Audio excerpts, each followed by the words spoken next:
Knicks family, what's poppin'? It's your boy. And I'm here to talk about Enes Kanter and his demand of a trade. Basically a demand of a trade. And I'm paraphrasing here, but he says, if you're not going to play me, get me out of here. I understand Kanter. I do. I also understand the New York Knicks. But before we even get into it, Kanter, I want to say this to you. You said from the beginning of the season that your teammates are your family. So treat them as such. You sat at the end of the bench and pouted while the Knicks were battling down the stretch of the game last night to beat the Houston Rockets, and you pouted at the end of the bench. You can't do that. If you support your teammates, support them. Be there for them for emotional support. If anything, they don't control whether or not you see the floor. That's David Fizdale. All right, so support your teammates. Next, Kanter. Let's talk about Kanter. I understand his situation. He's 26 years old. He's in a contract year. He is a double-double guy. We know it. He lacks on defense. We know that too. But he wants to make the most of his career. And he can't do that riding the end of a bench for a team that has 10 wins on the season. Right? And I'm pretty sure teams around the league understand the situation.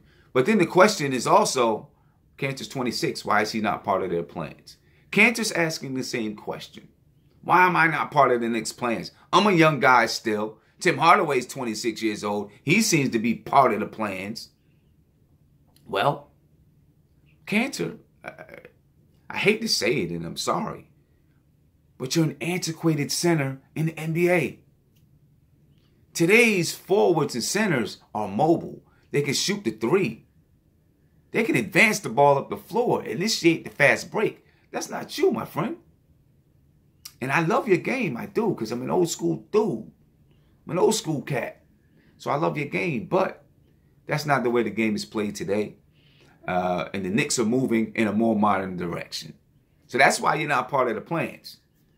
And look, for a lot of teams in the NBA, that's going to be the situation. You'll find a spot, but I don't know if it's going to be a starting spot where you have the chance to make the All-Star team like you wanted to make this year. I get you.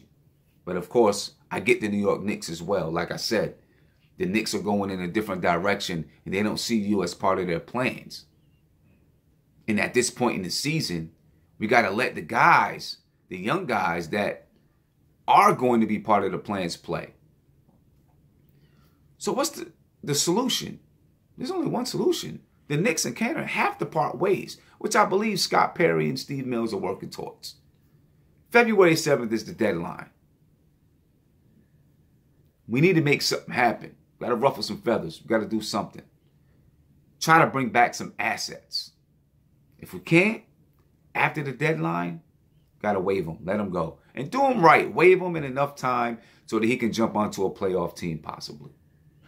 Right? You waive Kanter. You bring up a guy like Isaiah Hicks. If you're able to trade him and get some assets, you know, maybe you bring back a young guy, a young center that you think could have a future with the Knicks and work him out. You know, see how he works with the team. Whatever it is. Right? But it's got to be done. And one more thing before I get out of here. I feel like David Fizdale, Scott Perry, Steve Mills, they let this whole social media thing just get out of hand. Throughout the season, Kanter's been making mysterious tweets, making comments through social media.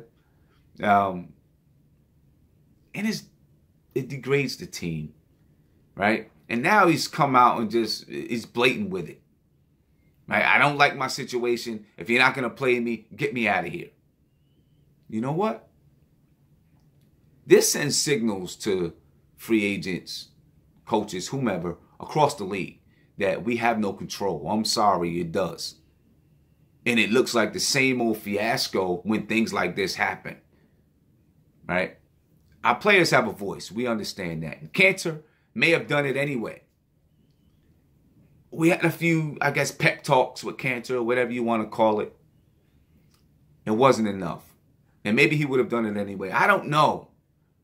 But we got to get a control of it, because we can't have our players speaking out to the media, to the Mark Bermans of the world, speaking out on social media against the team, against the organization. You can't do that. If you have something to say it to.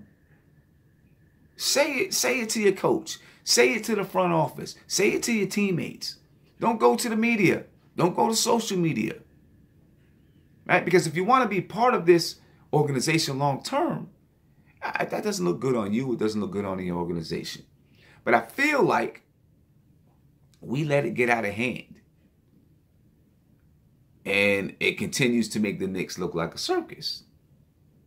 That's all I have for now. I want to know what you guys think. Can we move Kanter? What can we get for him? Did we let this whole social media thing get out of hand? With Kanter talking to the media, social media, and all that kind of stuff? Leave it in the comments. Let me know what you think. If you haven't subscribed to this channel, please subscribe. Ring that notification bell. And I know that looked a little bit corny. Ring the notification bell. That looked better. Ring the bell. Get a notification anytime that I go live, drop a video, or whatever it is. I'll catch you next time. Peace.